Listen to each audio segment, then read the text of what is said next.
गोस्वामी जी महाराज पूर्व प्रसंग में वर्णन किए। महर्षि श्री वाल्मीकि जी महाराज भगवान श्री रामचंद्र जी को निवास करने के लिए एक एक करके 14 स्थान बता रहे हैं। यह मानो 14 प्रकार की भक्ति वर्णन कर रहे हैं।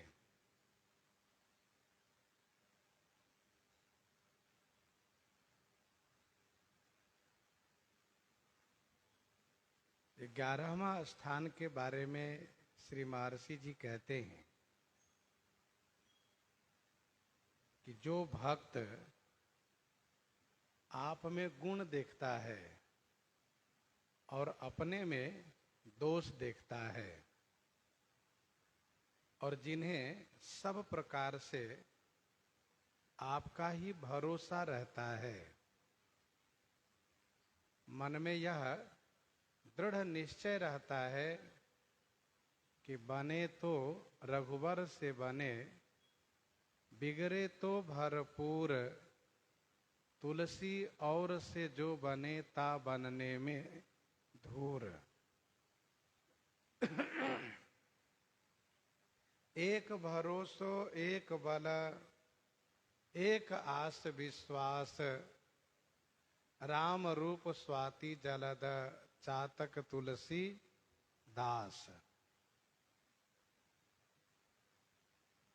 और दूसरी बात, राम भगत प्रिय लागहि जेहि,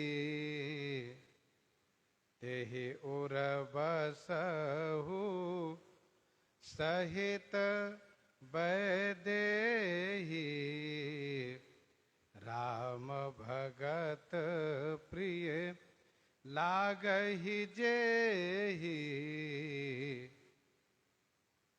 जेहि जिन्हें राम भगत प्रिय लागई, जिन्हें श्री राम जी का भक्त प्रिय लगता हो। हे रघुनंदन, तेहि उर वैदेही सहित बसहु। तेहि उर अर्थात उस हृदय में आप श्री विदेह नंदिनी जी के साथ निवास कीजिए। राम भगत प्रिय लागहि जेहि, तेहि उर बसहु सहित वैदेही।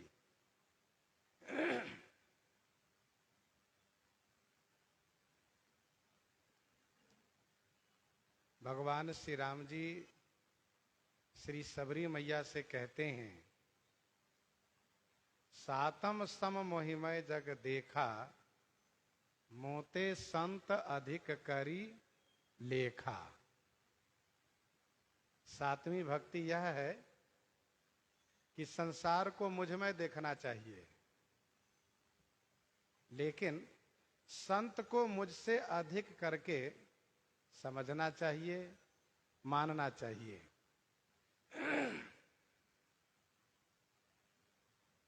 श्री कागभूषुंडी जी कहते हैं, मोरे मन प्रभु अस विश्वासा, मोरे मन प्रभु अस विश्वासा, राम ते अधिक राम कर दासा। ऐसा किस लिए? तो वे कहते हैं कि राम सिंधु घन सज्जन धीरा, चंदन तरु हरि संत समीरा। भगवान श्री राम जी समुद्रवत हैं और संत भगवान क्या हैं? कहा संत मेघ हैं। श्री राम जी चंदन के वृक्ष हैं, संत समीरा माने पवन है। अर्थात जैसे समुद्र का जल सबके लिए सुलभ होता है मेघ के द्वारा, चंदन सबके लिए सुलभ होता है पवन के द्वारा, वैसे ही भगवान सुलभ होते हैं संत के द्वारा। इसीलिए मोरे मन प्रभु अस विश्वासा, राम ते अधिक राम कर दासा। दूसरी बात श्री कागभूषुंडी जी ने यह भी कही कि जितने साधन हैं, जितने शुभ कर्म हैं, सबका शुभ फल है भगवान की भक्ति। सबकर फल हरि भगति सुहाई, लेकिन वह भक्ति भी सो बिनु संत न काहू पाई। संत के बिना किसी ने वह भक्ति पाई ही नहीं। इसीलिए मोरे मन प्रभु अस विश्वासा, राम ते अधिक राम कर दासा। संत की महिमा, गुरु जी की महिमा भगवान से बढ़कर के केवल इसीलिए है क्योंकि वे भगवान से मिलाते हैं, भगवान को प्राप्त कराते हैं, इसीलिए, और कोई कारण नहीं है। भगवान अपने आप को संत और गुरु जी के अधीनस्थ कर दिए हैं और सामान्य सभी जीवों से यह कह दिए हैं, यदि मुझे पाना हो तो पहले संत से मिलो, पहले गुरु जी से मिलो, फिर हम मिल जाएंगे, क्योंकि हम तो अपने आप को उनके हवाले कर दिए हैं, उनके अधीनस्थ कर दिए हैं। इसीलिए महर्षि श्री वाल्मीकि जी भी कहते हैं कि राम भगत प्रिय लागहि जेहि, तेहि उर बसहु सहित वैदेही। स्वाभाविक है, जिनको भगवान प्रिय लगते हैं उनको भगवान का भक्त भी प्रिय लगता है। और जब भगवान के भक्त के प्रति जिनके हृदय में प्रेम उत्पन्न हो जाता है, संतों में जिनका भाव उत्पन्न हो जाता है, संतों में सेवा भाव जिनके हृदय में आ जाता है, भगवान उनको अवश्य प्राप्त होते हैं। राम दुआरे तुम रखवारे। संत शिरोमणि श्री हनुमान जी महाराज ही श्री राम जी के द्वार पर बैठे हैं। हो तना आज्ञा बिनु पैसारे। तो राम भगत प्रिय लागहि जेहि, तेहि उर बसहु सहित वैदेही। नारद भक्ति सूत्र का एक सूत्र है, तस्मिन् तज्जने भेदा भवात, अर्थात भगवान और भगवान के भक्त में भेद नहीं मानना चाहिए। क्या बढ़िया बात है। हमारी दृष्टि ऐसी हो जाए, हमारी भावना ऐसी हो जाए, संत को दर्शन करते ही मन में उल्लास होने लगे कि हमारे ठाकुर जी आ गए, हमारे परम प्रभु आ गए, यह भाव होने लगे तो भगवान तो अवश्य उनको दर्शन देते हैं। तस्मिन् तज्जने भेदा भवात। भक्तमाल के रचनाकार, भक्तमाल के रचयिता स्वामी श्री नाभा गोस्वामी जी कहते हैं, भक्त भक्ति भगवंत गुरु चतुर नाम बपू एक। नाम चार है, बपू एक है, शरीर एक है। यह भावना हो, यह शुद्ध विचार हो।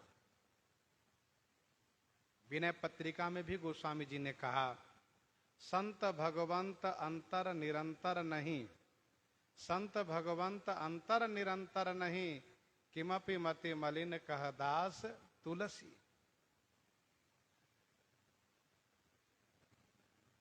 तो राम भगत प्रिय लागहि जेहि, तेहि उर बसहु सहित वैदेही।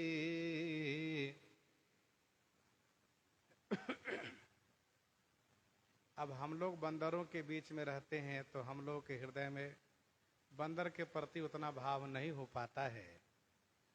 लेकिन आज भी गांव देहात में जाइए, वहां पर बंदर को देखकर कहते देखो हनुमान जी आ गए। इस भावना से देखते हैं। क्यों?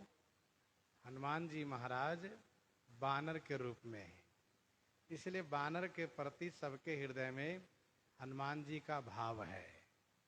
इस बात को कहने का अभिप्राय यह है कि ऐसा ही एक अवसर आया कि विभीषण जी के पास एक मनुष्य पहुंचे। विभीषण जी महाराज बड़े आनंदित हो गए, बड़े गदगद हो गए। भक्तमाल 28 कवित में स्वामी प्रियादास जी ने लिखा है, क्यों विभीषण जी इनको देखकर कितने खुश क्यों हो गए? इसका उत्तर यह है कि विभीषण जी मानते हैं कि हमारे इष्ट देव, हमारे आराध्य परम प्रभु श्री राम जी मनुष्य ही तो हैं, मनुष्य बने हैं। तो विभीषण जी की दृष्टि में सभी मनुष्य भगवान के स्वरूप हैं। हमारे राम जी ऐसे ही थे जैसे ये हैं। बड़ी पूजा किए, खूब सेवा सत्कार किए सिंहासन पर बैठा करके। तो कहने का भाव ये है कि श्री राम जी का भक्त हमें प्रिय लगे। सातवीं भक्ति के अनुसार तो श्री राम भक्त तो भगवान से बढ़कर के प्रिय लगे, लेकिन महर्षि वाल्मीकि जी कहते हैं प्रिय लगे, श्री राम जी के भक्त प्रिय लगे तो आप उस हृदय में श्री वैदेही जी के साथ निवास कीजिए। ये 11वां स्थान है। 12वां स्थान के बारे में आगे महर्षि जी कहते हैं, जाति पाति धन धर्म बढ़ाई, प्रिय परिवार सदन सुखदाई, प्रिय परिवार सदन सुखदाई।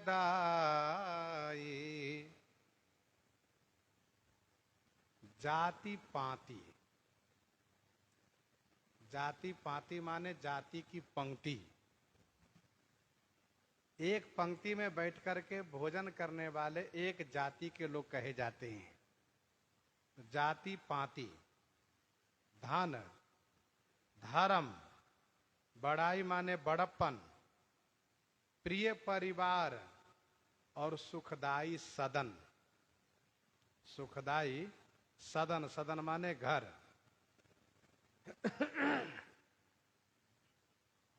जाति पाति, ध्यान दीजिएगा, जाति पाति का मतलब है वर्ण व्यवस्था, और वर्ण व्यवस्था है समाज के उन्नत के लिए, समाज को संगठित रहने के लिए है, न कि अपनी जाति को श्रेष्ठ मान करके दूसरी जाति के प्रति हीनता ला करके और उनको उपेक्षा करना। ये जाति पाति का मतलब नहीं है। जाति पाति माने जाति की पंक्ति। अलग अलग जाति है और सभी को अपनी जाति पर गर्व होता है कि हम अमुक जाति से हैं। महर्षि वाल्मीकि जी कहना ये चाहते हैं कि इन सबसे ऊपर उठिए, इन सबसे ऊपर उठिए। जाति पाति, धन धर्म, बड़ाई माने बड़प्पन, प्रिय परिवार और सुखदाई सदन। सुखदाई सदन।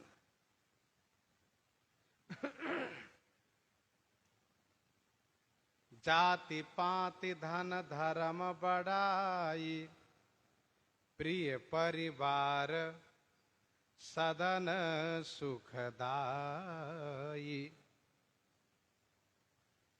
जैसे जाति का मद होता है वैसे ही धन का भी मद होता है।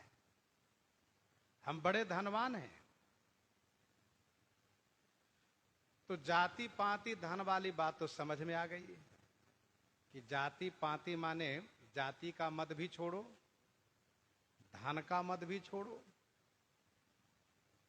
देखो, धन माने लक्ष्मी जी। लक्ष्मी जी का प्राकट्य कहां से हुआ है? समुद्र से, सागर से। और उनके भाई कौन है? कहा जहर, विष है। लक्ष्मी जी के भाई विष है,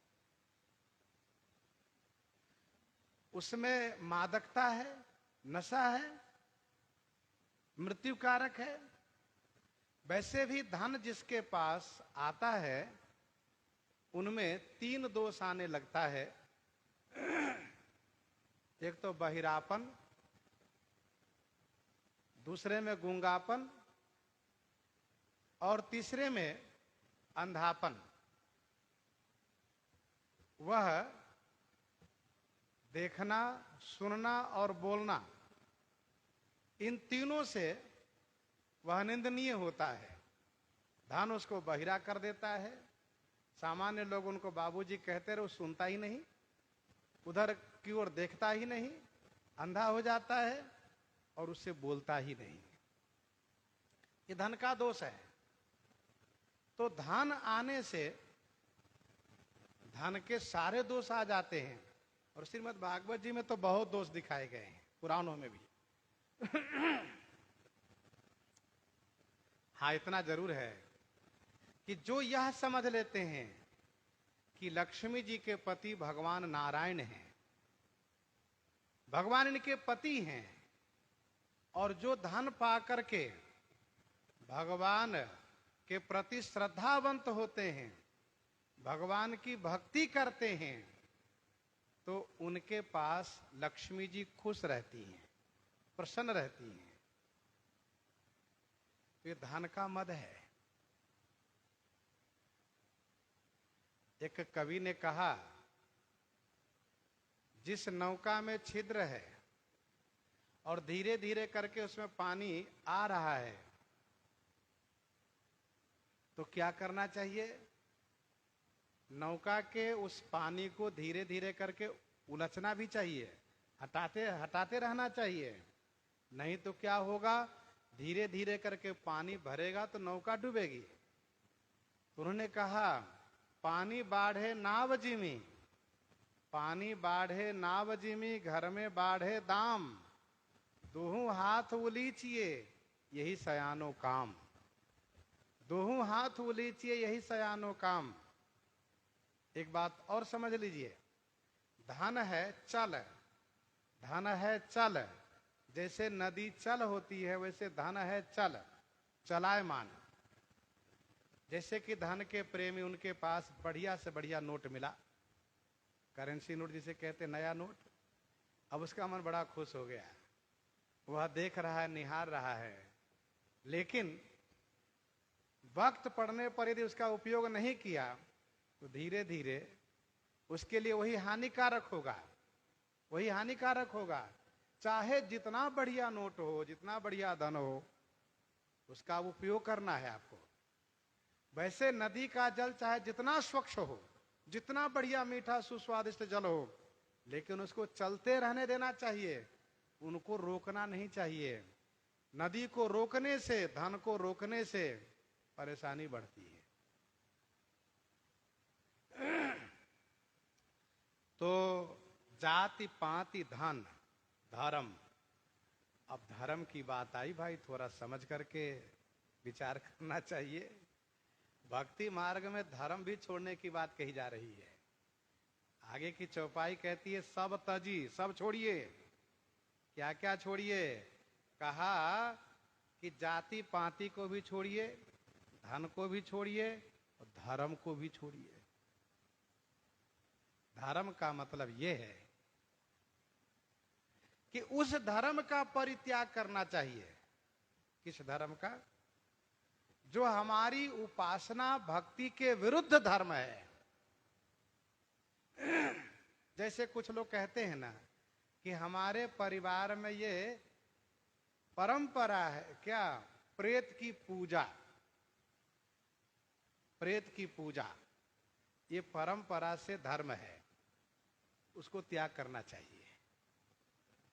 ऐसे ही जो शास्त्र विरुद्ध, लोक वेद विरुद्ध, जो उपासना के विरुद्ध धर्म है, वह यदि भले ही परंपरा से हो, उसका परित्याग करना चाहिए। नर विविध कर्म अधर्म बहुमत, शोक प्रद सब त्याग हो। नर विविध कर्म अधर्म बहुमत, शोक प्रद सब त्याग हो। फिर क्या करें? कहा विश्वास करी कह दास तुलसी। विश्वास करी कह दास तुलसी, राम पद अनुराग हूं, राम पद अनुराग हूं। भक्तों को चाहिए कि बहुत धर्मों के चक्कर में न पड़े। जिस प्रकार से एक वृक्ष के मूल में पानी देने से, वृक्ष के जड़ में सिंचन करने से संपूर्ण वृक्ष का पोषण हो जाता है, वैसे ही भगवान की भक्ति करने वाले के द्वारा सभी धर्म संतुष्ट हो जाते हैं। सभी धर्मों के चक्कर में नहीं पड़ना चाहिए।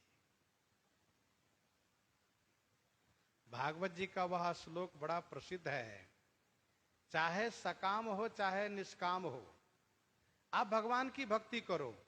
अकामः सर्व कामो वा, चाहे निष्काम हो वह सभी कामना को लेकर आप करिए। फिर क्या करें? कहा तीव्रेन भक्ति योगेन यजेत पुरुषम परम।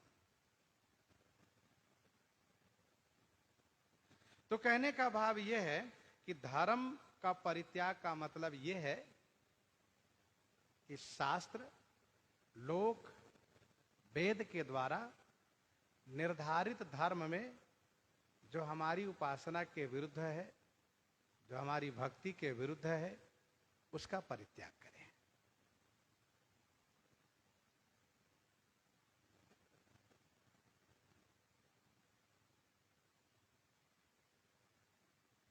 जाति पाति धन धर्म। कवितावली उत्तरकांड 30 पद में गोस्वामी जी महाराज कहते हैं, सुतदार अगार सखा परिवार, बिलोक महा कुसमाज हिरे। सुतदार अगार सखा परिवार, बिलोक महा कुसमाज हिरे। सबकी ममता तज के समता सजी, संत सभा न विराज हिरे। नर देह कहाँ करूं देखी विचार, न बिगार गंवार ही काज हिरे।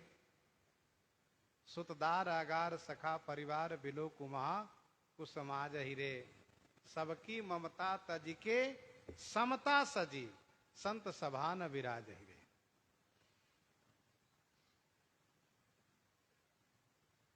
जाति पाति धन धर्म बड़ाई। बड़ाई माने बड़प्पन, बड़ाई माने बड़प्पन। भक्ति मार्ग में बड़प्पन का भी परित्याग करना चाहिए। बड़ाई के पीछे नहीं दौड़ना चाहिए। एक बात जान लीजिए, मनुष्य के जीवन में ये तीन जो है ना, ये बहुत विचित्र है। और तीनों में से एक न एक ये पीछे लगे रहते हैं। वो तीन कौन है? कहा सुत वित लोक ईसना तीनी। सुतेसना संतान चाहिए, वित्तेसना धन चाहिए, लोकेशना प्रतिष्ठा चाहिए। और भक्ति मार्ग में इन तीनों से मुक्त होने की बात कही जा रही है। सुतेशना, वित्तेशना, लोकेशना। हम लोग भगवान की भक्ति करने के लिए संसार का परित्याग करके बाबा जी बनते हैं। सुतेशना से मुक्त हुए तो अब चेला बनाने की इच्छा हो गई। चेला पर्याप्त होना चाहिए। अच्छा, चलो चेला बनाने की इच्छा खत्म हो गई, चेला नहीं बनाना है, चेला चेली की भावना नहीं करना है, तो वित्तेशना धन मिलना चाहिए। माना कि चलो धन भी छोड़ दिया, धन भी नहीं चाहिए, हमें परिवार नहीं चाहिए, हमें धन नहीं चाहिए, हम फक्कर शाही जीवन जी रहे हैं, त्यागी शाही, हमें कुछ संग्रह नहीं करना है। तो मन में एक भावना होती है कि हमारी वाहवाही हो। महाराज जी सबसे बड़े उच्च कोटि के त्यागी जी हैं, कुछ नहीं लेते हैं, कुछ रखते भी नहीं है। अब ये बड़ाई होनी चाहिए। तो बड़प्पन, भक्ति मार्ग में बड़प्पन भी हानिकारक है, घातक है। अब श्री कबीरदास जी जैसे होना तो बड़ा कठिन काम है। उनको जब बड़प्पन प्राप्त हुआ, बड़ी बड़ाई होने लगी, तो उन्होंने क्या किया? एक नगर वधू को बुलाया। नगर वधू को बुलाया। नगर वधू माने आप समझते हैं, गणिका जिसको कहते हैं, उनको बुलाया। वो बेचारी डर गई कि बाबा मुझे क्यों बुला रहे हैं, इनके तो चेला राजा हैं, इतने बड़े ये महात्मा हैं, मुझे क्यों बुला रहे हैं? श्री कबीरदास जी ने कहा मुझे तुम्हारा मुझे एक दिन का समय चाहिए। अब वो डर के मारे ना भी नहीं कर सकती। कहा ठीक है। श्री कबीरदास जी ने कहा तुम्हें दिन भर मेरे साथ रहना है, मैं जैसा कहूं वैसे ही तुम्हें करना है, और इसके बदले में मैं तुम्हें जो तुम चाहती हो वह पर्याप्त तुम्हें धन मिलेगा, धन मैं दूंगा। श्री कबीरदास जी महाराज क्या करते हैं? लोकेशना, जो लोक प्रतिष्ठा है उसको समाप्त करने के लिए, क्योंकि इतनी प्रतिष्ठा बढ़ गई है कि भजन करने में बाधा होती है। सुबह ही 3-4 बजे से लोग भीड़ लगाए रहते हैं, श्री कबीरदास जी का दर्शन करना है, इनके दर्शन से पाप नष्ट होते हैं, मनोरथ पूरे होते हैं, इन भावना से वहां पर भीड़ लगी रहती है। तो श्री कबीरदास जी महाराज गणिका को साथ में लेकर के मुख्य मार्ग से चलते हैं और हाथ में एक बोतल में गंगा जी का जल ले लेते हैं, उस जल को थोड़ा रंगीन कर देते हैं। अब एक हाथ में बोतल लिए हैं और एक हाथ से गणिका का हाथ पकड़े हुए हैं। अब हुआ क्या? सूरा और सुंदरी दोनों साथ में लिए हैं श्री कबीर जी। यह लोगों ने देखा, जो लोग बड़े ही श्रद्धावंत थे, बड़ी भक्ति कर रहे थे, बड़ा भाव मानते थे, उन सब ने, जो दुर्जन थे वह तो उपहास करना शुरू कर दिए, और जो सज्जन थे बेचारे बड़े ही लज्जित हुए और दांत तले उंगली दबाए कहे देखो बाप रे, इतनी बड़ी माया, माया ने बाबा को भी नहीं छोड़ा, पटक दिया ना, देखो माया की बड़ी विचित्रता है, विडंबना है। श्री कबीरदास जी बताओ, हाथ में सूरा लिए हैं, हाथ में सुंदरी को हाथ पकड़े हैं, क्या मतलब इसका? मतलब बिल्कुल भ्रष्ट हो गए। और यह देख करके जान करके राजा को भी दुर्भाव हो गया। परंतु क्या श्री कबीरदास जी हकीकत में, सच्चाई में सूरा सुंदरी को स्वीकार किए हैं? कहा नहीं, वो केवल लोक प्रतिष्ठा से बचने के लिए ऐसा कार्य कर रहे हैं, क्योंकि उन्होंने समझा है, माना है, लोक मान्यता अनल सम करतप कानन दाहु। अब दूसरे दिन से कबीरदास जी महाराज कुटिया के दरवाजा खोल करके आराम से बाहर बैठे हैं, कोई नहीं आ रहा है, जो भी आ रहा दूर से चला जा रहा है। अरे कबीर नहीं जाना उनके पास। अब श्री कबीरदास जी महाराज खुले आकाश में और सुंदर हवा लेते हुए भगवान का नाम जप रहे, मस्ती में रह रहे हैं। कहने का भाव ये है कि बड़ाई भी बहुत हानिकारक है। भक्ति मार्ग में बहुत बड़ाई मिल जाना भी ये भजन के लिए बाधक है। तो श्री वाल्मीकि जी कहते हैं जाति पाति, जाति की जो पंक्ति है, जाति का जो मद है, जो धन का मद है, धर्म है कि मैं ऐसा धर्म करता हूं, ऐसा धर्म करता हूं, मैं बड़े धर्मात्मा हूं, और बड़ाई माने बड़प्पन, इन सबको जिन्होंने त्याग दिया।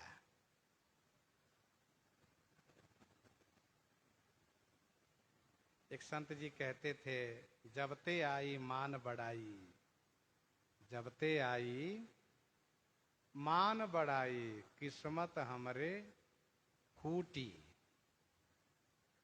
और फिर आगे कहा, पूरी विपत्ति महंथी आई, पूरी विपत्ति महंथी आई, लगन राम से छूटी।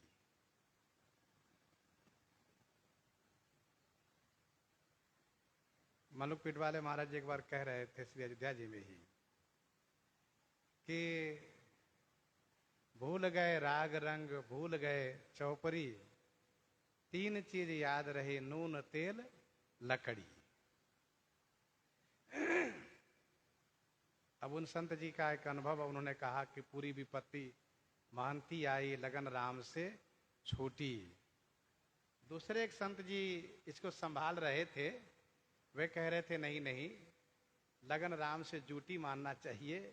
अब वो एक उनका अपना विचार था। महंती में यदि ठाकुर जी की सेवा, देखो महंत के लिए 4 कार्य बताए गए हैं, महंत के 4 कार्य हैं। ये वही महंत नहीं बनना चाहिए, महंत बने तो 4 काम पर ध्यान दे।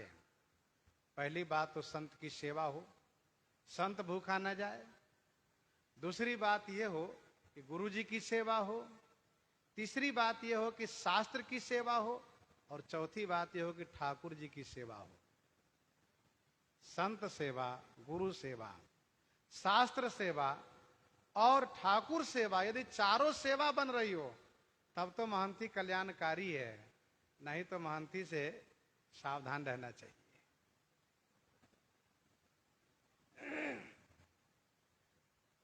मेरे जीवन में महंत बनने की बात आई कि भाई आपको महंत बनना है, तो मेरे मन में एक बात आई कि बड़ी समस्या होगी। अच्छा, चर्चा होते ही बहुत लोग ये कहने लगे कि बहुत रामायणी बनते हैं, कथा सुनाते हैं, अब ये सब छूट जाएगा, इनका सब बंद हो जाएगा। क्यों? क्योंकि उस समय में भी और आज भी महंत बनने का मतलब महंत 12 महीने में लगभग 10 महीने बाहर ही घुमा करते हैं। अब गिने चुने महंतों को छोड़ दीजिए, प्रायः महंत ऐसे हैं जो हमेशा यात्रा पर रहते हैं।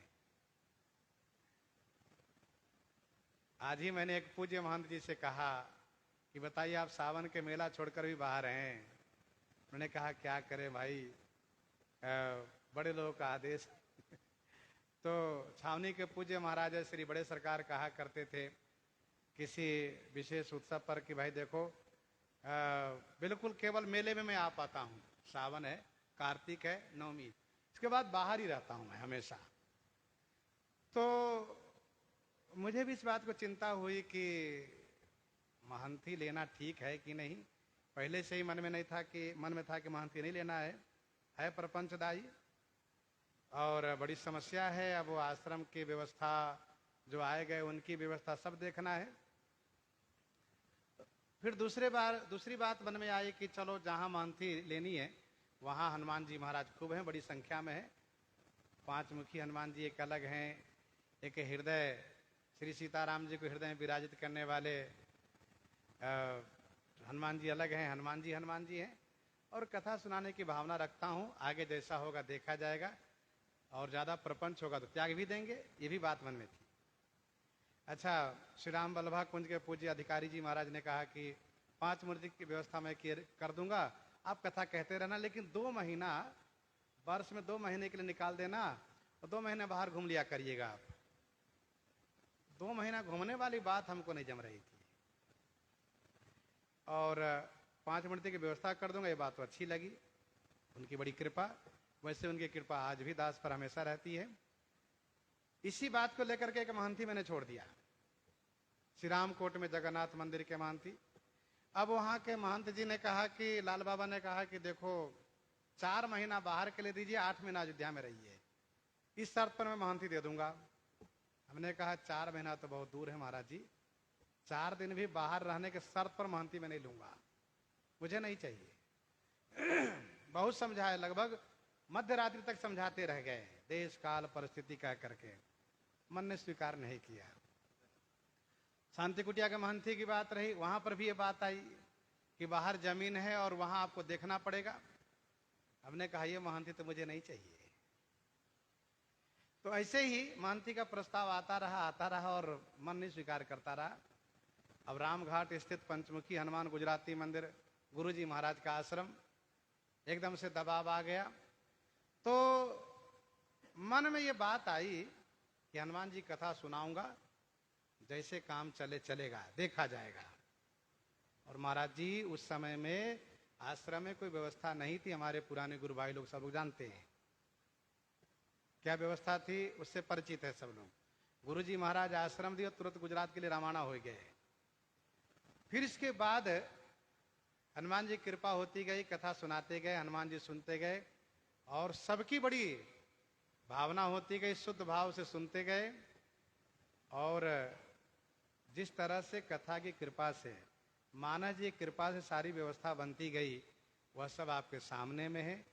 अब एक दिन मैंने कहा था कि ये मेरे मन की बदमाशी है कि मैं बाहर जाता हूं, ये मेरे मन की बदमाशी है।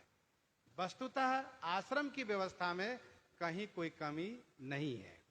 मैं कहीं भी न जाऊं तो हनुमान जी की ऐसी कृपा है कि भगत लोग कहते हैं महाराज जी 50 मूर्ति की सेवा किए रहिए, करते रहिए, कोई चीज की कमी नहीं होगी। तो कहने का भाव यह है कि ये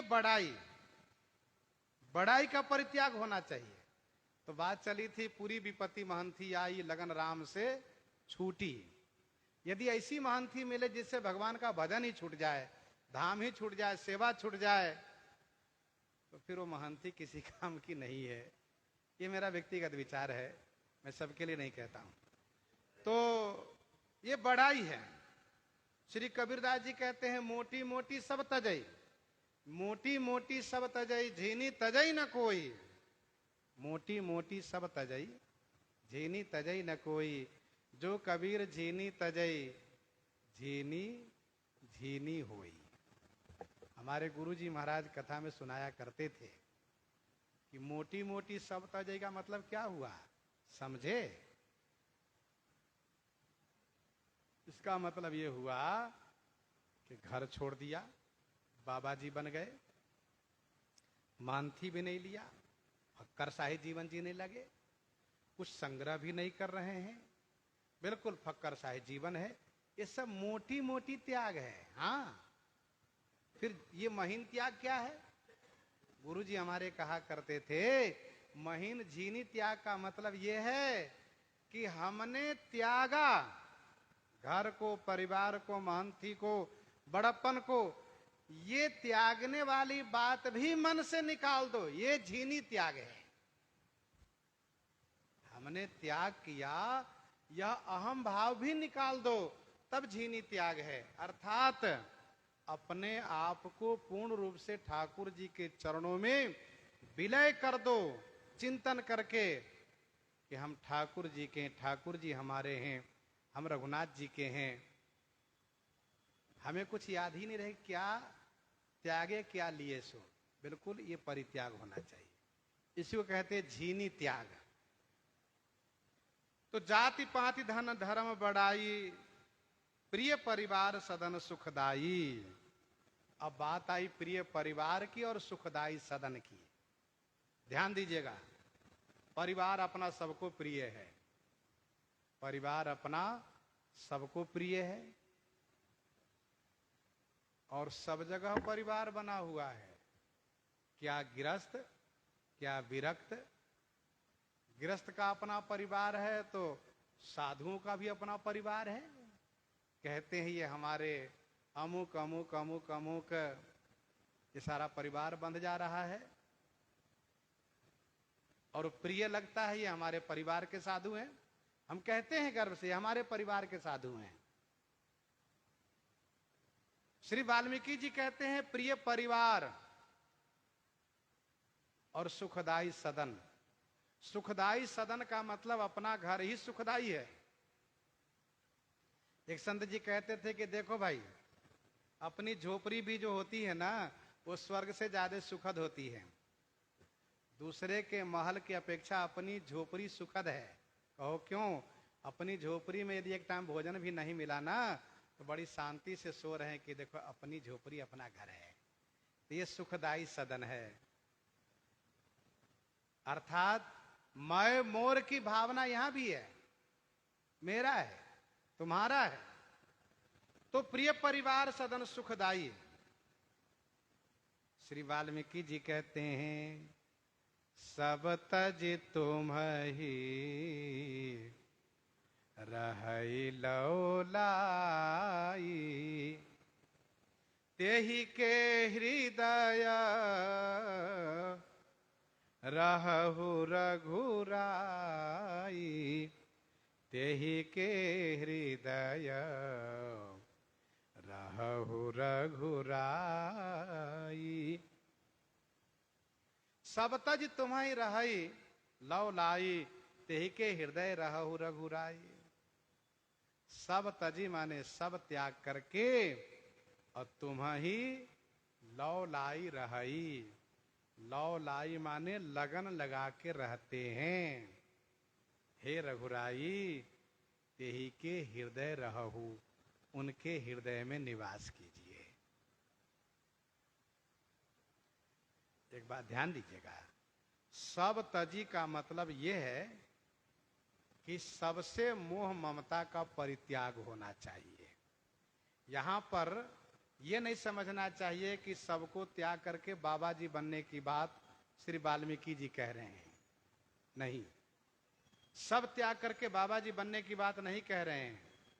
आप श्रीमद् भागवत जी पढ़िए। श्रीमद् भागवत जी में श्री दुर्वासा जी भगवान वैकुंठाधीश के पास जाते हैं और कहते हैं कि मैं आपकी शरण में आया हूं, आप मेरी रक्षा कीजिए, मैं ब्राह्मण भी हूं। यह सुन करके ठाकुर जी कहते हैं दुर्वासा जी, मैं आपकी रक्षा नहीं कर सकता हूं। प्रभु, आप तो शरणागत की रक्षा की बात किए हैं। कहा वो ठीक है, लेकिन नहीं, यहां पर मैं रक्षा नहीं करूंगा। प्रभु, मैं ब्राह्मण भी हूं, मैं दीन भी हूं। कहा नहीं। क्यों? ठाकुर जी ने कहा जो भक्त मेरे लिए अपनी पत्नी, अपना पुत्र, अपना घर, अपना परिवार सबको त्याग करके मेरी शरण में आया है, उसको मैं त्याग दूंगा तो वह कहां जाएगा? जे दारागार, यह कहते हुए ठाकुर जी कहते हैं। अब आप जरा सोचिए कि अम्बरीश जी महाराज क्या त्याग किए हैं। राजा हैं वे, उनकी रानी हैं, उनके पुत्र हैं, उनका महल है और उनकी राजधानी है। फिर भी ठाकुर जी कहते हैं अम्बरीश ने सब कुछ परित्याग किया है और मेरे भक्त को अपकार करके, मेरे भक्त को हानि करके मेरी शरण में आता है तो मैं उसकी रक्षा नहीं करता हूं। आपने अम्बरीश जी का अपराध किया है। कहने का भाव यह है, इस प्रसंग को यहां पर चर्चा करने का मतलब यह है कि सबकई ममता ताग बटोरी, सब में रहते हुए सबकई ममता ताग बटोरी, मम पद मनहि बांध बड़ी डोरी। सब में रहते हुए भी सबसे अनासक्त हो जाए, सबसे अपने आप को अलग करके रखें। यदि ये सब हैं तो बहुत अच्छी बात है, ये सब नहीं रहे तब भी बहुत अच्छी बात है। इन सब के होने पर हम बहुत खुश न रहें, इनके नष्ट होने पर हम बैठ के रोवे ना। ये होता है अनासक्त का मतलब। अर्थात हम सबके प्रति से मन को समेट करके ठाकुर जी के चरणों में लगाए रखें, जैसे श्री अम्बरीश जी लगाए हुए हैं। इसी का मतलब यहां पर है कि सब तज तुम ही रही लौ लाई। दोहावली 256 में गोस्वामी जी कहते हैं। अब आप गोस्वामी जी के विचार सुनिए। भागवत जी की बात आपने सुनी। गोस्वामी जी कहते हैं घर कीन्हे घर जाते हैं, घर कीन्हे घर जाते हैं। हम संसार के घर बसा रहे हैं तो परलोक का घर जा रहा है। घर कीन्हे घर जाते हैं, घर छाड़े, घर को त्याग दिया तो भी घर चला गया। अब हम क्या करें? तो गोस्वामी जी कहते हैं सबसे बढ़िया बात यह है कि तुलसी घर बन बीच ही राम प्रेमपुर छाई। तुलसी घर बन बीच ही राम प्रेमपुर छाई। देखो माया बड़ी विचित्र है, भगवान की माया बड़ी विचित्र है। एक संत जी हमसे कहा करते थे, बड़े अच्छे भजनानंदी संत थे, अब वे नहीं रहे, ठाकुर जी के धाम में जा चुके हैं। वे कहा करते थे, उन्होंने देखा था एक बहुत बड़े विद्वान और तपस्वी त्यागी संत, बहुत बढ़िया कथा सुनाते थे, बहुत बड़े विद्वान थे, सुंदर कथा सुनाते थे। उनकी कथा सुनने के लिए दूर दूर से लोग आते थे। कथा में बड़ी सरसता और बढ़िया रहस्यपूर्ण कथा सुनाते थे। एक सज्जन के मन में आया उनको सम्मान करने के लिए, तो उन्होंने क्या किया, उस समय में नोटों के माला बनाए, नोटों के माला बनवाए, जैसे आजकल भी दिए जाते हैं, और बड़े भाव से व्यासपीठ पर जा करके महाराज जी को माला पहनाए। अब उनको गुस्सा आ गई है, उन्होंने माला निकाला, यूं निकाला और बहुत जोर से घुमा करके दूर फेंक दिया और उनको फटकारा भी। अब परिणाम यह हुआ कि भगवान की माया देख रही थी। माया ने उनको ऐसे चपेट में लिया, ऐसे घेरे में लिया कि फिर माया ने जो चाहा वही उनसे करवाया, क्योंकि उनका भी साकेतवास हो चुका है। कहने का अभिप्राय यह है कि माया से अकड़ करके नहीं चलना चाहिए कभी भी। हम बड़के त्यागी हैं, माया से अकड़ के नहीं चलना चाहिए, माया से मिलके चलना चाहिए। मतलब यह है कि जैसे श्री हनुमान जी महाराज तमोगुनी माया को मार डालते हैं, रजोगुनी माया को अधमरु कर देते हैं और सतोगुणी माया से आशीर्वाद लेके चलते हैं। यही विधि है, यही तरीका है चलने के लिए। एकदम से माया से विरोध करने पर माया भी यदि मन में ठान लेती है तो उसका भी मान भगवान रखते हैं, क्योंकि वो कहती हैं प्रभु इन्होंने ऐसा किया, मेरा भी कुछ चलने दीजिए। तो ठाकुर जी कहते ठीक है तुम चला लो। ये बात आ जाती है। इसलिए माया को या तो मौसी जी मान के चलिए, माता जी श्री जी हैं तो उनकी बहन है ये माया, मौसी जी हैं, तो मौसी जी को प्रणाम करके चलिए, तब तो खुश रहेंगी। नहीं तो ये बात बहुत प्रसिद्ध है, रमैया के दुल्हन लूटा बाजार, सुरपुर लूटा, नागपुर लूटा, तो तीनों लोक में मचा हाहाकार। माया जो चाहती है सब करा लेती है। आगे आप बढ़ें। सब तज तुम्हें रही लव लाई। सब तजी का मतलब क्या हुआ? माया में होते हुए भी माया से अपने आप को अलग करके चले, विनम्र भाव से। हम त्यागी भी ना बने, बैरागी भी ना बने, लेकिन सबसे मन को हटा लें।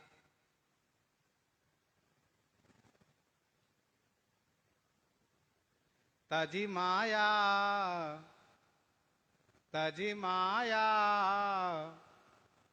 से ये परलोका, तजी माया से ये परलोका, मिटहि सकल भव संभव सो का, माया को त्यागिए और परलोक का सेवन कीजिए। तजी माया से ये परलोका। गीता जी के 18वें अध्याय में 66वां श्लोक पढ़िए। भगवान श्री कृष्ण जी कहते हैं, मेरे पार्थ अब बहुत कुछ हो गया, बहुत कुछ मैंने कहा, तुमने सुना, बहुत हो गया, बहुत देर भी हो गई। अब एक बात मैं तुमसे कहता हूं और उसे अपने जीवन में क्रियान्वित कर लो। तो अर्जुन जी ने कहा, गुरुदेव बताइए आप क्या कहते हैं? आपने तो बहुत सी बातें कही और बहुत सी बातों में एक बात को निश्चय करके चलना मेरे लिए बड़ा कठिन हो रहा है। कौन सा मार्ग अपनाऊं, क्या करूं, मुझे भी समझ में नहीं आ रहा है। अच्छा, किसी व्यक्ति को बहुत सी बातें कह दीजिए, वो व्यक्ति का दिमाग यूं ही उलझन में पड़ जाता है, क्या माने, इधर चले कि उधर चले। अब मन में आता है थोड़ा हारमोनियम बजा लें कि तबला बजा लें, कि व्याकरण पढ़ लें, कि भागवत जी पढ़ लें, कि रामायण जी भी पढ़ लें, कि थोड़ा नाच गाना भी सीख लें। बहुत सी बातें मन में आ जाती है। लेकिन यदि कोई अच्छे संत मिले और कहे, सुनो एक साधे सब सधे, सब साधे सब जाए, एक पहले बनाओ फिर बाद में सब बन जाएगा, अपने आप थोड़ा थोड़ा सब बन जाएगा। अरे भाई, दाल रोटी और सब्जी ठीक से बन जाए, चलो दाल रोटी बढ़िया से बन जाए, फिर बाद में चटनी वगैरह तो थोड़ी थोड़ी से भी काम चल जाएगा।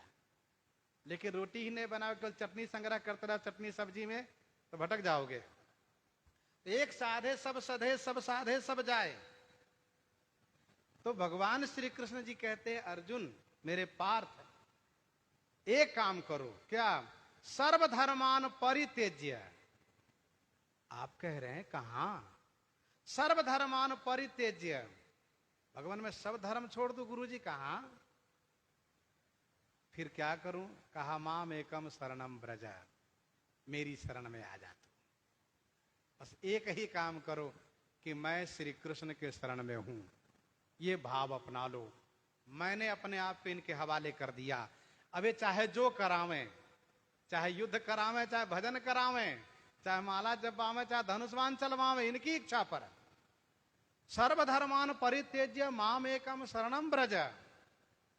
भगवान ने और स्पष्ट किए, अहम त्वा सर्व पापे भ्यो मोक्षयिष्यामि मा शुचा। मैं तुम्हारे सारे पाप को नष्ट करूंगा और तुम्हें मोक्ष दूंगा, ये मेरा वादा रहा। क्या अर्जुन को मोक्ष नहीं है मिला हुआ? ठाकुर जी के साथ है। ठाकुर जी तो हम लोगों के लिए कह रहे हैं कि सर्वधर्म के चक्कर में मत पड़ो, सर्वधर्मान परित्यज्य माम एकम शरणम ब्रज। अच्छा, कभी कभी हम मनुष्य बड़े उलझन में रहते, थोड़ा ये करे, थोड़ा वो करे, थोड़ा वो कर ले, थोड़ा थोड़ा सब करने में पता चलता है कुछ भी नहीं हो पाता है। इसलिए एक काम मजबूती से होना चाहिए कि हम ठाकुर जी के हैं। सब तज तुम्हें रही लव लाई।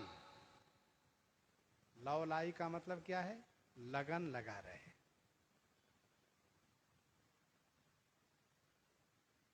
सब तज तुम्हें रही लव लाई। श्री कागभूषुंडी जी क्या कहते हैं? मन ते सकल वासना भागी, एक लाल सा उरयति बाढ़ी। मन ते सकल वासना भागी। उसके पूर्व वाली बात क्या है? पूर्व वाली बात यह है, श्री कागभूषुंडी जी कहते हैं, मेरा जन्म ब्राह्मण परिवार में हुआ। मैं भी ब्राह्मण का पुत्र था। मेरे पिताजी चाहते थे कि मेरा बेटा यह भूसुंडी दास बढ़िया कुछ कर्म कांड सीख लें तो अपना घर परिवार को कुशलता पूर्वक संचालित करेगा। पिताजी पढ़ाते रह गए, महीनों पढ़ाए और मुझे गायत्री याद नहीं हुआ। हाँ, कोई एक श्लोक याद नहीं हुआ।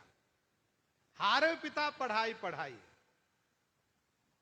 पिताजी बड़े नाराज भी होते थे, तू मूर्ख ही रहेगा लगता है, सब पंडित देखो सुखी रहेगा, तू परेशान होता रहेगा। पिताजी की ममता है। ठाकुर सुंडी जी कहते हैं मैं तो सोचता रहा कि मैं बाबा जी बन जाऊं, लेकिन ये माता पिता ऐसे हैं कि अकेला मैं हूं, बन जाऊंगा इनको बड़ा क्लेश होगा, थोड़ी प्रतीक्षा कर लूं। देखो भक्ति मार्ग में प्रतीक्षा भी होनी चाहिए।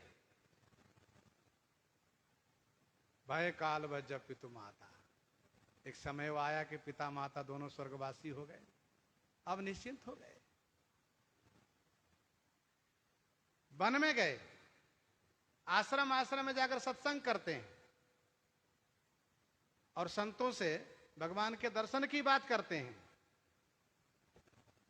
फिर विचरण करते हुए सत्संग करते करते जो सुदृढ़ मजबूत त्रिविध ईसना है, सुतेसना वितेसना लोकेसना, वो समाप्त हो गई। तो मन में एक लालसा जगी, छूटी त्रिविध ईसना गाढ़ी, एक लालसा उरति बाढ़ी, राम चरण बारिज जब देखूं, तब निज जन्म सुफल करि लेखूं।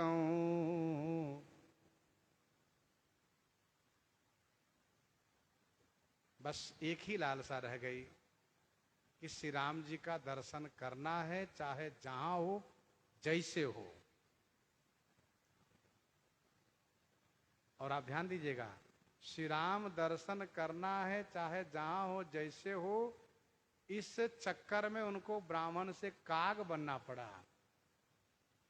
लेकिन इनके ऊपर पूर्व जन्म से भगवान शिव की कृपा है, गुरु जी की कृपा है, इसलिए वह ज्ञान बना हुआ है। मन में किसी प्रकार से कोई खेद नहीं हुआ, कोई दुख नहीं हुआ कि मैं ब्राह्मण से काग बन गया हूं, कोई दुख नहीं, बल्कि प्रसन्न हो गए। सोचने लगे कि मैं मनुष्य था तो मुझे चलना पड़ता था, अब तो पंख वाला हो गया, पंख फड़फड़ाऊंगा, चल दूंगा, बड़े आराम से पहुंच जाऊंगा जहां जाना होगा।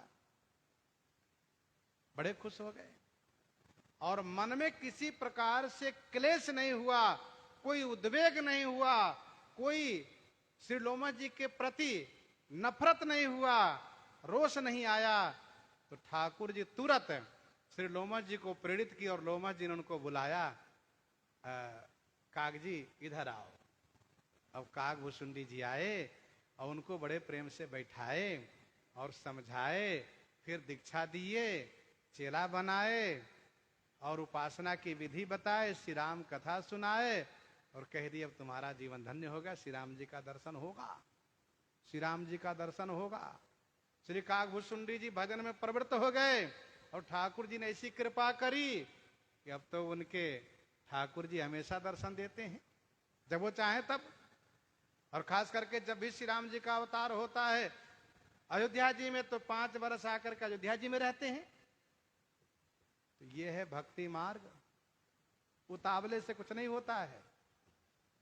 एक लक्ष्य की प्राप्ति के लिए हमें आगे बढ़ना है और मन में ये चाहना बढ़ती जाए, प्यास बढ़ती जाए, राम चरण बारिज जब देखो, तब नहीं जन्म सुफल करी लेखो।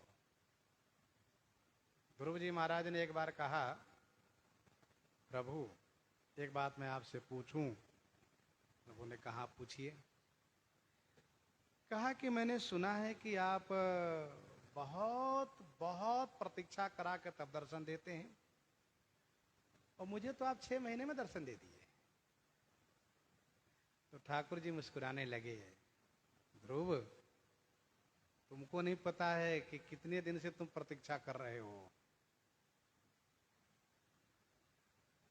देखो, दिव्य ददामी ते चक्षु, मैं दिव्य दृष्टि देता हूं, देखो कहां कहां तुम्हारा पूर्व का शरीर पड़ा हुआ है, जहां तुम मेरी प्रतीक्षा करते रहे। अब ध्रुव जी को ठाकुर जी ने दिव्य दृष्टि दी तो ध्रुव जी देख रहे हैं कि अमुक पर्वत के कंदरा में ये शरीर पड़ा है। किसका? ध्रुव का शरीर है। अमुक नदी किनारे, अमुक जंगल में। तो इसका मतलब कई जन्मों से हम प्रतीक्षा कर रहे हैं। ठाकुर जी ने कहा, कहने का भाव यह है उसमें प्रतीक्षा होती है। और यह भी बात सत्य है कि ठाकुर जी कृपा साध्य हैं, साधन के भरोसे मुश्किल है, लेकिन इसका मतलब ये नहीं कि साधन छोड़ देना चाहिए, सो नहीं। साधन छोड़ देना चाहिए इसका मतलब नहीं है। कृपा से प्राप्त होंगे, लेकिन साधन भी होना चाहिए। तो सब तज तुम्हें रही लव लाई, तेहि के हृदय रहु रघुराई। यह है 12वां स्थान। अब 13वां स्थान सुनिए। सरग नरक अपवर ग समाना, सरग नरक अपवर्ग समाना, जहाँ तहाँ देख धरे धनु बाना, जहाँ तहाँ देख धरे धनु बाना। सरग माने स्वर्ग, नरक माने नरक, अपवर्ग माने मोक्ष, जिनके लिए समान है, बराबर है। और जहां तहां देख धरे धनुबाना, जहां तहां धनुबाना धरे श्री राम जी को देखते हैं।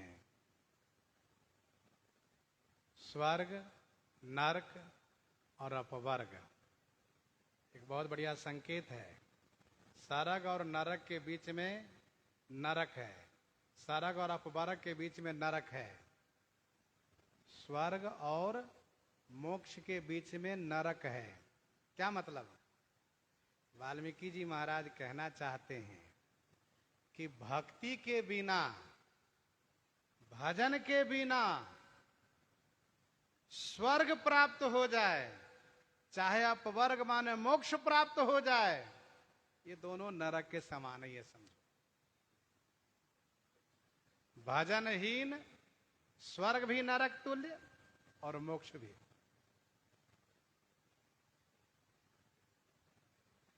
जिन्होंने इन तीनों को समान माना है, स्वर्ग, नरक और अपवर्ग।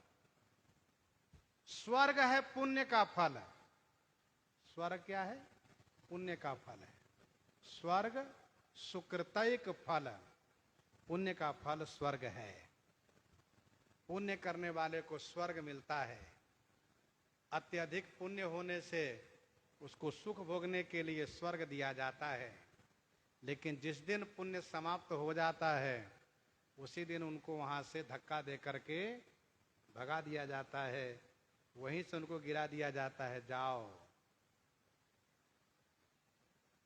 क्षिण्य पुण्य मर्त लोके विसंति।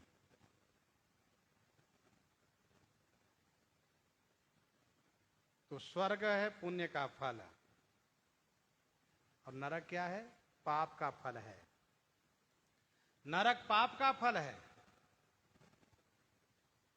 पाप अधिक होने से पाप करने वाले को नरक दिया जाता है। ये तो कर्म की बात हो गई।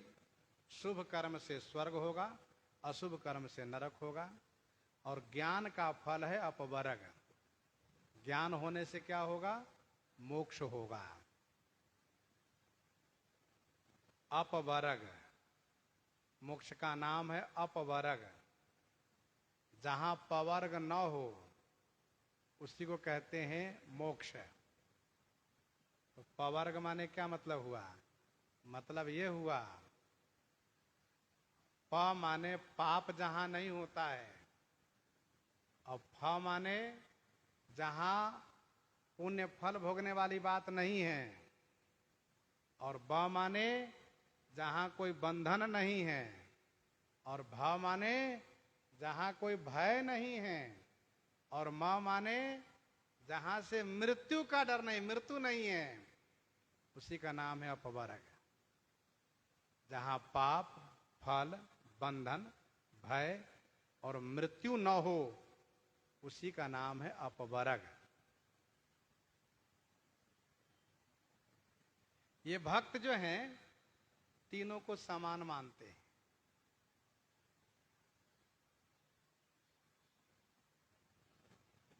विनय पत्रिका 230 पद में पढ़ना चाहिए। और मोही को है काहि कही हो, और मोही को है काहि कही हो, रंग राज जो मन के मनोरथ। उस पद में आगे कहा गोस्वामी जी ने, खेलिबे को खग मृग, खेलिबे को खग मृग, तरु किंकर होए, राम रावरो होए रही हो, यही नाते, यही नाते नरकहूं सचुपई हो, और या बिनु परम पदहु दुख दही हो। यही नाते नरकहूं सचुपई हो, और या बिनु परम पदहु दुख दही हो। क्या बढ़िया बात है। आप जहां क्रीड़ा करते हैं, खेलते हैं, वहां का खग मृग तरु मैं बन जाऊं, और इस नाते से जहां आपके दर्शन हो, आपका संजोग हो, आप मिलते रहें, तो मुझे नरक भी रहना पड़े ना, तो मेरे लिए सुखद है। यही नाते नरक हूं सचुपई हूं। और आपसे संबंध छूट जाए, जहां आपका भजन न हो, जहां आपकी भक्ति न हो, तो या बिनु परम पद हूं दुख दही हूं, इसके बिना मुझे परम पद में भी दुख प्राप्त होगा। भक्त कहता है कि मुझे सरग मिले चाहे नरक मिले, चाहे अपवर्ग मिले, मुझे इसका कोई परवाह नहीं है, मेरे लिए इसका कोई महत्व नहीं है। महत्व यह है कि आप जहां रहें वहां मैं रहूं।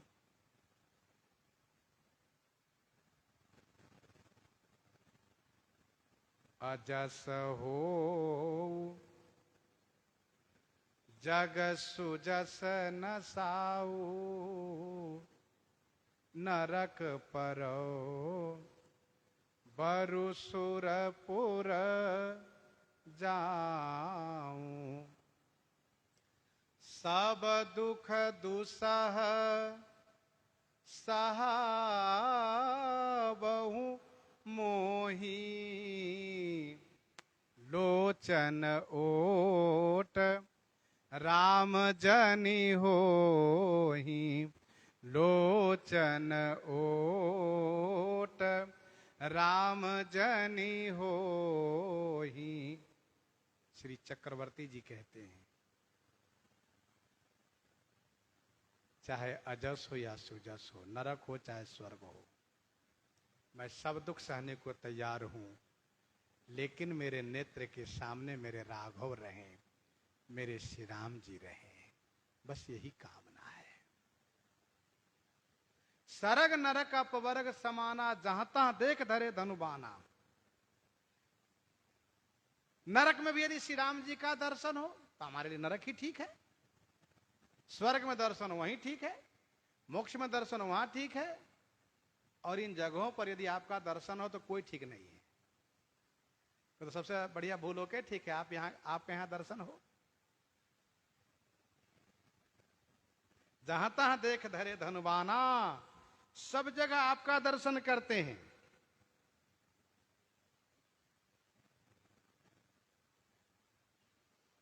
निज प्रभु मैं देखहि जगत, जड़ चेतन जग जीव जत, सकल राम मैं जानी। गोस्वामी जी कहते सबको राम में जानो, और जानने के बाद देखो। निज प्रभु मैं देखहि जगत, कही सन करहि विरोध। तो सरग नरक अपवर्ग, जिनके हृदय में स्वर्ग नरक मोक्ष तीनों बराबर है, तीनों बराबर है, उनको न स्वर्ग और मोक्ष से सुख है न नरक से दुख है। स्वर्ग और मोक्ष से प्रसन्नता नहीं तो नरक से कोई दुखी भी नहीं, कोई विषाद भी नहीं है, क्योंकि वह सब जगह अपने राम जी को देखते हैं। अपने राम जी को सब जगह कैसे देखेंगे? अपने श्री राम जी को सब जगह कैसे देखेंगे? कहा एक चश्मा लगा लो। कौन सा चश्मा? तो स्वामी युगलानंद शरण जी महाराज कहते हैं, ताही को सूझत सदा, ताही को सूझत सदा, दशरथ राजकुमार। चश्मा जाके दृगन में, भाई चश्मा लगाए हो, थोड़ा विचार करो, हमें क्या चश्मा लगाना है? चश्मा जाके दृगन में लग्यो रकार मकार। ताही को सूझत सदा दशरथ राजकुमार, चश्मा जाके दृगन में लग्यो रकार मकार। कलयुग में सबसे बढ़िया तरीका है अपने नेत्र में चश्मा लगाओ रकार मकार का, फिर सब जगह राम जी दिखेंगे। जहां तहां देख धरे धनुबाना, करम बचन मन राउर चेरा।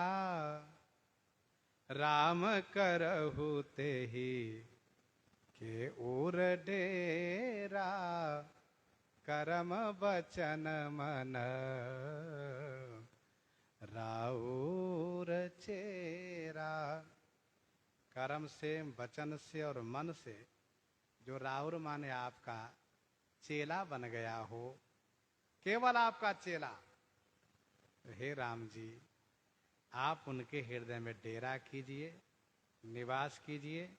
ये 13वां स्थान है। अब 14वां स्थान है कि जो सब प्रकार से निष्काम है, आप में सहज प्रेम है, उनके मन मंदिर में आप निवास कीजिए। प्रसंग को आज हम लोग यहीं पर हृदयांगम करते हैं। आइए श्रवण करते हैं श्री भक्तमाल जी से।